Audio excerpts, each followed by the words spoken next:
Hey there, and welcome to this explainer.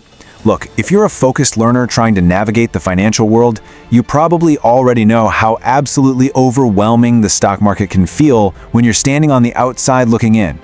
Thousands of stocks, endless financial jargon, those flashing red and green numbers on the screen, it's honestly enough to make anyone just freeze up. But what if we could strip all of that noise away? Today, we're zeroing in on a true beginner strategy for wealth growth. I'm going to give you a clear, battle-tested, step-by-step roadmap to start growing your wealth today, and it's directly inspired by the proven tactics of self-made millionaires. So let's dive right into this, shall we? Okay, so here's our agenda. We've organized this whole process into 5 super manageable steps: choosing an investing platform, picking the right account, the 3-fund strategy, buying your first stocks, and finally, knowing when to sell. Let's get right into step 1. Step 1. Choosing an investing platform. Finding a reliable home for your money. Now, this brings us to the very first hurdle where honestly, most beginners just freeze. But finding a reliable home for your money, it doesn't have to be hard, as long as you know exactly what to look for. Consider this your ultimate platform cheat sheet. You don't need to guess if an app is safe, you just need to run it through this checklist. First and foremost, you absolutely must check if it's covered by the FCS, which protects your funds up to £120,000. This is totally non-negotiable for keeping your money safe just in case the platform goes bust. Second, you want low fees, because even tiny little charges will eat into your long-term compounding growth. Third, it absolutely must offer tax-advantaged accounts, which we're going to talk about in just a second, alongside a really wide range of assets. And finally, it has to be intuitive. The source material highlights platforms like Trading 212 that actually check all these boxes. But hey, whichever platform you choose, just make sure you stick to these 5 rules. All right, once you pick a platform, you've got to verify your identity. I know, it feels a bit tedious, but regulated financial services have a legal duty to ask for these things. Just have these 4 things ready so you can fire right through the process. A valid photo ID, your national insurance number, and by the way, you can easily pull that from an old payslip at P60. It's the one with 2 letters, 6 numbers, and a final letter, a recent proof of address, and be ready to snap a well-lit selfie. And just like that, the mundane paperwork is completely out of the way. So let's see how this builds into your next massive decision. Step 2. Picking the right account. Don't lose your profits to unnecessary taxes. I literally cannot stress this enough. Making the wrong choice here could cost you thousands in completely avoidable taxes down the line. You're basically facing a massive financial crossroads right now. On one hand, you have the cash ISA. It feels safe, acting kind of like a savings account where your interest is tax-free. But the big trade-off there is historically low growth. On the other hand, we have the absolute powerhouse for beginner strategy wealth growth, the Stocks and Shares ISA. You can contribute up to a maximum of $20,000 per tax year. And notice I said contribute. You could theoretically grow this account to over £1 million and you would not pay a single penny in capital gains tax on those profits. It is without a doubt the undisputed champion of long-term investing.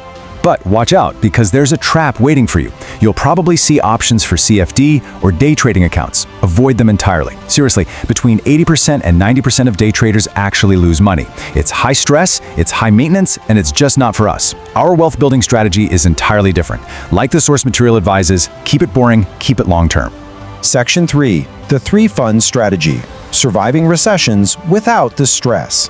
If you feel completely overwhelmed looking at thousands of individual stocks, you've got to understand this next concept. This strategy is exactly what you need. It's designed to survive recessions, grow steadily, and actually let you sleep at night. So the absolute key here is grasping what an index fund actually is. Think of it like a massive basket. Instead of trying to pick the one single winning apple, you just buy the whole basket. When you buy a share of an index fund, like say the S&P 500, you are instantly getting a tiny piece of ownership in the top 500 companies in America all at the same time. You get Apple, Amazon, Costco, all in just one click. It instantly demystifies the whole idea of diversification. Now, the Bogleheads, which is this famous community of incredibly reliable investors, they absolutely love the 3-fund strategy. A classic setup for a younger investor with a moderate risk tolerance usually looks a bit like this. You put 50% in that US stock basket to capture all that massive American growth, 40% in an international stock basket to capture global growth outside the US, and finally, 10% in bonds. Bonds essentially act as your shock absorbers. You're basically lending money to the government, which helps smooth out the bumpy ride of the stock market. You set this split up, and you just leave it alone. Step 4. Buying your first stocks. Turning theory into automated action. Okay, the time has come to officially become an investor. But when you finally go to hit that buy button, you're going to be confronted with these super confusing order types: market, limit, stop, and stop limit. It kind of looks like a Wall Street trader's dashboard, and honestly, it scares a lot of beginners right away. But let me make this really simple for you. As a long-term investor building wealth over decades, you only need to use the basic market order. That just means, hey, buy this now at whatever the current price is. Please don't stress over pennies today when you're playing a 20-year game. Just hit market order and move on. Now you might be thinking, well, how do I buy into these massive companies if I only have a little bit of cash to start with? The answer to that is the fractional share. If a full share of a company costs $400, you don't actually need $400. You can invest a specific amount, let's say £100, and own exactly a quarter of that single share. It's brilliant because it makes every expensive company on earth instantly accessible to anyone. In fact, a lot of platforms will even give you a free fractional share worth up to £100 just for signing up and funding your account. Platforms also let you create what's called a pie, which is essentially an automated portfolio of those 3 funds we just talked about. And you'll definitely want to select funds that are labeled accumulation. That just means your dividends are automatically reinvested for you. The absolute magic begins when you automate a monthly deposit right into this pie. Let's look at what happens with a modest automated investment of just £250 a month.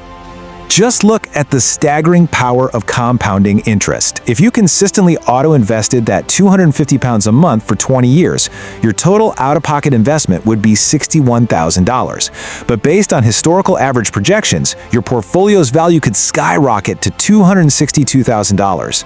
That is wild, right? It proves that real wealth growth doesn't actually require a massive starting budget. What it requires is extreme consistency.